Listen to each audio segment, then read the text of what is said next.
낭만적인 겨울바다가 가슴을 설레게 하는 곳. 경남 사천입니다. 바다에서 가까운 한 동네에 오늘의 첫 번째 집이 있다지요.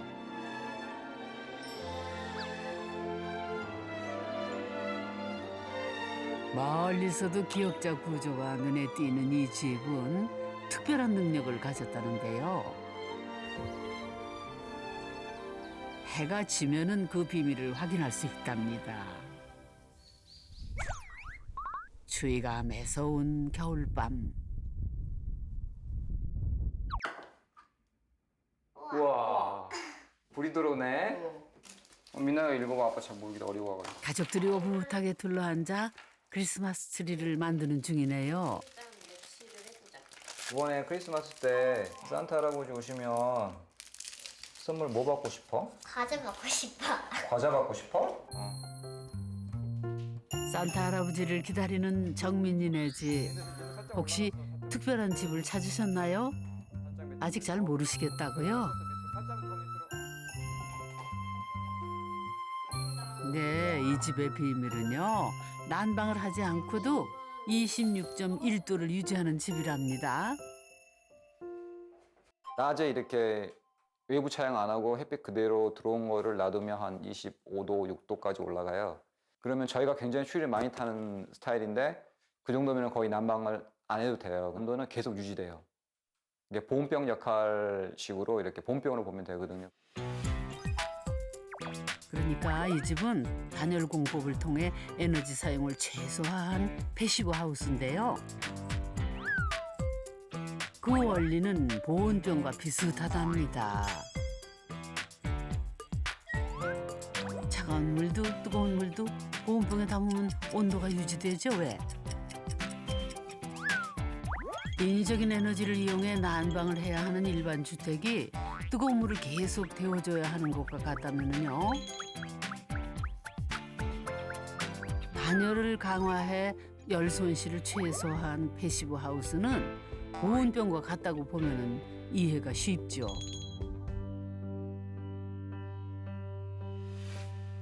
그래서 이 집을 지을 때 일반 주택보다 단열 성능이 뛰어난 자재들을 썼고요.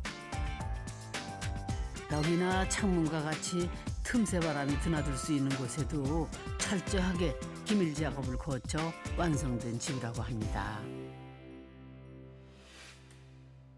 덕분에 난방을 안 하고 산다는 이 집. 그런데 잠잘 준비를 하는 경락 씨가 버튼을 누르네요. 어머니나 이건 또 뭔가요? 이게 외부 차양이라고 그 내부에 이렇게 커튼 가리는 것처럼 이거는 바깥에서 가리는 거예요. 이게 효과가 좀 뛰어난 게 이제 특히 보통 여름철에 많이 쓰는데 여름에 햇빛이 강하게 들어오잖아요. 그럼 바깥에서 이렇게 차단을 해주면 그 차단 효과가 뭐 다른 것보다 3배, 4배 이상 효과가 있다고 하더라고요. 근데 지금 이제 겨울인데 왜 밤이냐 이렇게 하는데 밤에는 이렇게 또 이렇게 추위를 좀 차단해 줄 수 있는 그런 효과가 있고요. 여름에는 열을 차단하고 겨울에는 열을 가두는 보조 장치랍니다. 이렇게 꽁꽁 싸매고 있으니 집이 훈훈할 수밖에요.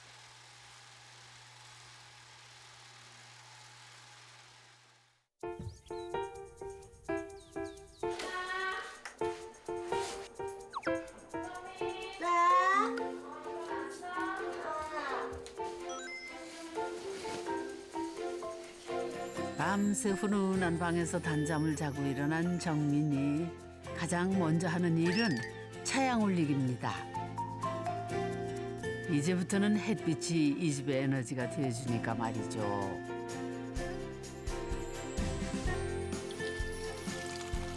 온수를 쓸 때만 유일하게 보일러가 돈다는데요.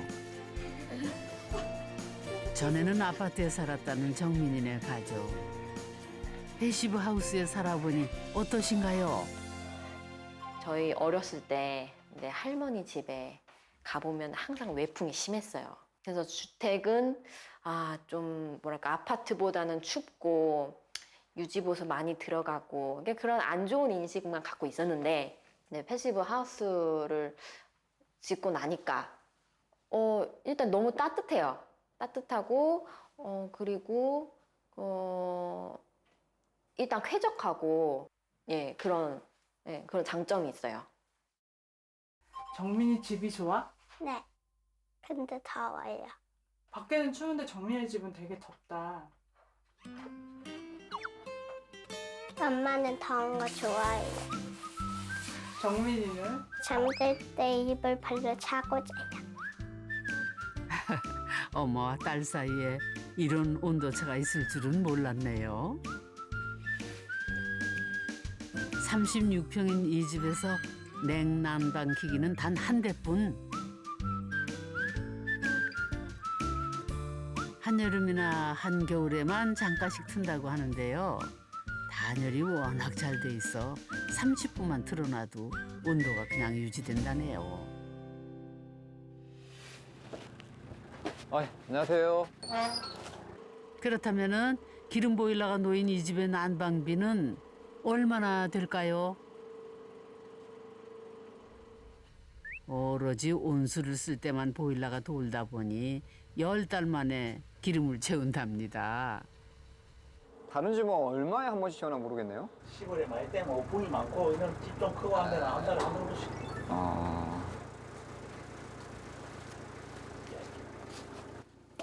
저희는 거의 한 10개월 만에 넣잖아요. 다른 집들 보니까 이렇게 시골이나 이런 데 보면은 한 달에 한 드럼, 두 드럼 이렇게 쓴다는데요. 사장님 방금 말씀하시는 게 20, 마트가 이제 발면 때문에 얼마요? 24만 천 원. 24만 1,000원? 254. 월 평균 난방비는 24,000원 꼴. 50, 이제는 250 들어. 250. 다른 집보다 비용도 에너지도 88%나 아끼는 셈이네요.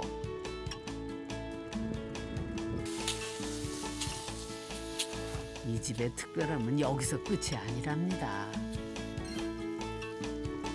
태양열 전지판을 설치해서 자체적으로 전기를 생산까지 한다죠.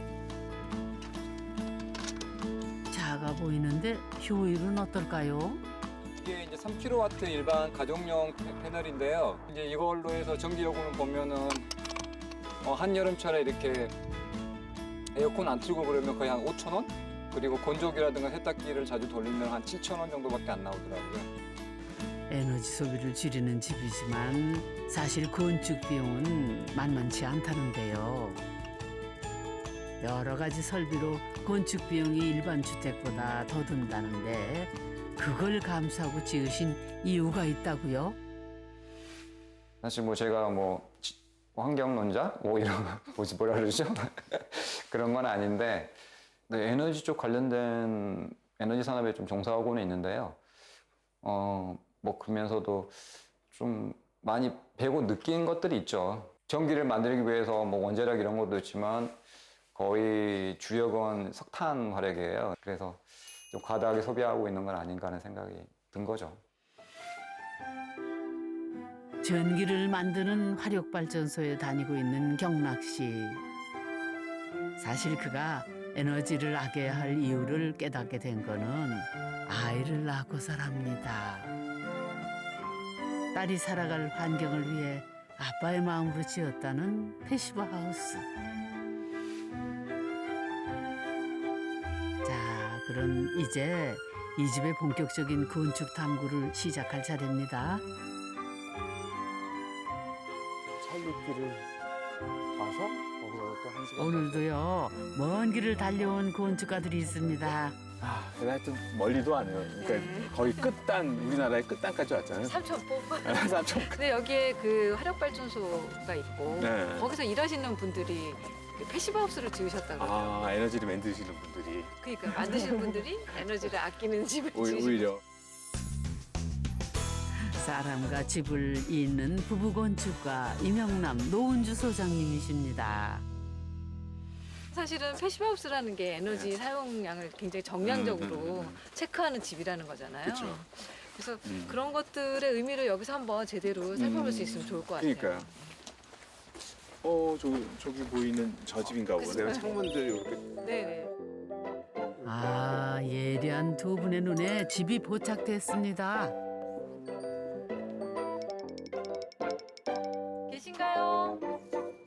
계세요. 아 여기에 보면은 1.4리터 뭐 이렇게 아, 네, 잠깐만요. 이렇게 아, 계시나 보다. 나오시네요. 안녕하세요. 안녕하세요. 안녕하세요. 처음 뵙겠습니다. 네, 처음 뵙겠습니다. 아주 잘 지은 패시브 하우스가 있다길래. 근데 여기 이렇게 1.4L 써 있는 게 1.4리터 뭐 이런 네, 건가요? 네, 네. 아. 1제곱미터당 그 제곱미터당 2.4리터? 예. 아, 뛰어난 에너지 성능을 문패처럼 달고 있는지 네, 뽐낼만 하네요. 자동차 연비처럼 네. 이렇게 연비가. 예. 여기가 이제 뒤쪽인가 보죠? 그 지구의 이제 남쪽으로 향해서 예. 이렇게. 예. 아 그럼 네. 남쪽은 좀 창이 더 크고 뒤쪽은 일부러 작게 네, 하신 네, 거죠? 네. 아, 먼저 이쪽은 바깥에 또 한번. 네네. 나무도 되게 좋은 거 쓰셨네. 내장으로. 이쪽은 확 열렸네요. 네. 어우. 꽉 막힌 뒤편과는 완전히 다른 반전 매력을 가진 집입니다. 이게 다르다.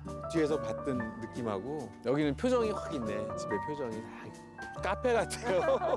집이 그러니까요. 카페 같은 느낌이. 근데 창을 굉장히 크게 내셨어요. 패시브 네. 하우스 치고는. 이 집의 큰 창은 일사에너지를 얻는 수단이라죠.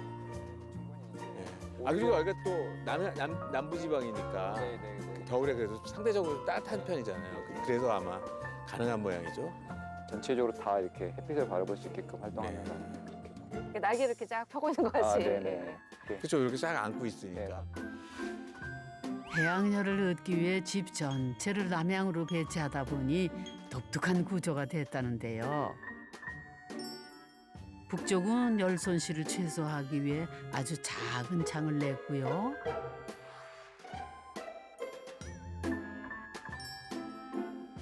종일 햇살이 머무는 남쪽 창만 크게 설계해 반전 있는 집이 탄생한 것이죠.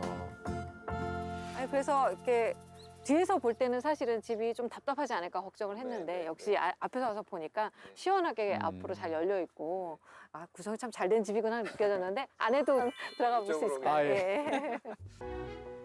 네, 앞뒤가 전혀 다른 이 집. 내부는 또 어떨지 기대가 되네요. 드디어 안에 신발 여기서 내놔요. 제가 정리해요. 아니 여기 이렇게. 이렇게 됐구나.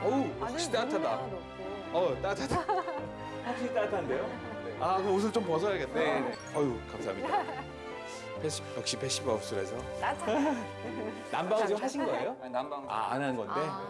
확실히. 안에 들어오니까 또 카페 같은데요? 밖에서도 카페 같은데. 역시 젊은 분들이 사니까 감각이 이런 칸막이 같은 것도. 이야, 그래요. 세련된 감각이 돋보이는 집입니다. 어쩜 소품 하나하나도 아기자기한지 꼭 분위기 좋은 카페에 와 있는 것만 같죠? 되게 단순했는데 밖에서 볼 때는 안에 들어오니까 되게 아기자기하게. 그리고 이게 보니까 네. 이게 기둥이 이렇게 있는 거 보니까 중목 구조인 모양이죠 네, 이게. 맞습니다. 네. 그 보통 우리 책상 같은 거 생각하면 그쵸? 네, 네. 다리가 이렇게 있어가지고 위에 이렇게 상판을 받듯이 이거는 약간 동양에서 오히려 많이 쓰는 방식이거든요. 이 집은 한옥처럼 기둥과 보호로 힘을 받는 중목 구조인데요. 겉으로 드러나는 나무가 주는 우아함에 반해서 집주인이 적극적으로 택한 거라죠. 선생님 같이 이제 설계해서 다 하고 싶은 걸 다 하고 인테리어도 굉장히 이 색상이나 이런 거 신경을 되게 많이 쓰신 것 같아요. 네. 처음에 이제 건축가님한테 이렇게 네. 뭐 의뢰를 할 때 네. 제가 리포트를 만들어 가지고 있었어요. 그거 되게 좋은 방법. 전체적인 기본 컨셉은 어떻게? 한 100페이지 되고 그런 건 아니죠. 100페이지까지는 아닌데 예를 들면 기본 컨셉은 네. 아침에 일어나서 네. 그 괜찮은 레스토랑에서 밥 먹고 차 마시고 좋다. 그다음에 조식. 예, 네. 조식 뷔페 이렇게 다 네. 먹고 이제 저녁에는 호텔에서, 그러니까 아침에는 카페에서. 그래서 아니 이게 안에 있는 이런 그 섬세하게 이렇게 되게 젊은 느낌이 나요. 네. 되게 젊은 분이 이게 집을 이렇게 카페처럼 하는구나 하는 느낌이 났고, 특히 재밌었던 거는 저는 현관 들어오자마자 네. 집이 바로 쫙 전모가 나오는 게 네, 네, 보통은 네. 좀 피하잖아요. 네, 근데 네. 무슨 의도가 있으셨던 것 같아요. 그래도 보통 보면은 이제 애들이나 보면 대충 인사하고 네. 자기 방으로 쏙 들어가잖아요. 네. 근데 이제 들어오면은 엄마 아빠가 이렇게 주방에서 뭐 하고 있으면 함께 먼저 할 수 있는 예, 그런 소통의 공간을 좀 중요시 여기다 보다 네. 보니까 예. 그러니까 길목을 지키고 계신 거예요. 그렇죠. 바로 못 들어가겠고. 가족이 함께하는 공용 공간을 중점으로 설계된 정민이네 집. 그래서 현관 오른편에는 주방과 이어진 넓은 거실이 있고요. 현관에서 직진하면 또 가족이 함께 할 수 있는 평상이 있답니다. 그 옆으로 사적인 공간들이 배치돼 있는데요. 방은 딱 2개뿐이랍니다. 햇살이 눈부신 아담한 크기의 정민이 방하고 문더덕이 없이 설계된 안방이죠. 오히려 이제 이런 나무가 이렇게 드러나니까, 그러니까 이를테면 이제 패시브하우스에 대한 우리가 또 선입견이 있거든요. 네, 약간 네. 기계화된 집이다. 네. 약간 인간미가 막 이런 느낌이 네, 이제 네, 저희 네. 일반적으로 많이 있는데, 네. 오히려 이렇게 나무로 마감을 하고 이렇게 하니까 집안이 따뜻한 느낌이 있어서 네, 네. 그런 것들이 별로 이렇게 느껴지지가 않아요. 근데 사실은 군데군데 숨어 있겠죠. 그 패시브하우스의 여러 가지 네. 설비들이. 네, 네. 주로 뭐가 있나요? 패시브하우스 설비가? 우리가 사람을 보면 심장이라고 할 수 있는 그 공기를 순환시켜주는 다시 이제 열회수형? 예, 네. 환기 장치가 네. 있고요. 그래서 거기 있는 저기 있는 조그만 아, 얘네 것들이 동그란 것들이 다 그 열애수. 네, 네, 네. 아, 여기서 이제 공기가 나오고 들어오고 하는 건가요? 네, 네. 저 위에 숨어 있는 환기구들이 패시브 하우스의 핵심 장치라는데요. 이 집을 살아 숨쉬게 하는 심장과 같은 역할을 한다죠. 그러니까 창을 열지 않고도 이 환기 장치를 통해서 오염된 공기와 신선한 공기가 교환이 된답니다. 여기 배관으로 이어진 열회수 환기 장치는 환기 시 버려지는 열을 회수하는 원리로 작동되는데요. 차갑고 신선한 공기를 실내로 들여올 때 오염된 실내 공기의 열로 데워서 열 손실 없이 따뜻하면서도 신선한 공기를 공급한답니다. 이런 장치를 통해 소극적으로 에너지를 소비한다는 뜻에서 이름 붙은 패시브 하우스. 사람과 환경을 생각한 집입니다. 다 완전히 내려왔습니다. 중간에 이렇게 보면 오늘 건축가들은 이 집을 통해 어떤 걸 느끼셨을까요? 우리가 이제 집이라는 것이 점점 발전을 해 나가는 건데 20세기의 사람과 21세기의 사람이 사는 모습은 달라요. 그럴 수밖에 없는 게 이제 사회가 변하고 환경이 변하기 때문에 변하는 건데, 일단 패시브 하우스도 우리 그 변화 과정에서 나오는 하나의 중요한 모멘트인 것 같아요. 집을 짓는 행위 자체가 자연을 건드리고 자연을 이렇게 뭐랄까 자연을 반하는 인공적인 이제 행위인데, 그럼에도 불구하고 자연에 조금 도움을 줄 수 있는 거는 너무 좋은데 아직은 사실 비용이 많이 들죠. 그걸 찾는 사람이 많아지고 그거에 따른 자재들이 많이 나오기 시작하고 발전이 되면은 비용은 다시 다운되거든요. 그러니까 그거에 대한 사회적인 좀 논의를 해봐야 될 시점이 아닌가? 이 집을 보면서 좀 그런 생각을 했습니다. 누구보다 집을 좋아한다는 정민이. 그건 이 집에 온 후 아빠의 변화 때문이라는데요. 전에는 일만 하던 아빠와 소중한 추억을 쌓아가는 중이랍니다. 서울에서 이제 지방 내려오기 전까지는 어떻게 이제 뭐 40평 아파트라도 사가지고 해볼까 막 그런 생각만 가지고 정말 열심히 살았던 것 같아요. 근데 그렇게 이제 뭐 앞만 보고 경제적인 부분만 뭐 재택적인 부분만 보고 추구하는 것보다는 차라리 그 돈으로 그냥 추억을 사자. 집에서 소중한 우리 공간을 만들어가지고 거기서 좋은 추억 만들고 애가 마음껏 뛰어놀 수 있게끔 그런 추억을 주는 게 가장 큰 유산이지 않는가라는 생각이 들더라고요. 역시 집을 완성하는 건 그 집에 사는 사람들인가 봅니다. 시금치가 제일 맛있대. 하루하루 딸이 커가는 모습을 지켜보며 따뜻한 가족의 시간으로 채워가는 정민이네 집.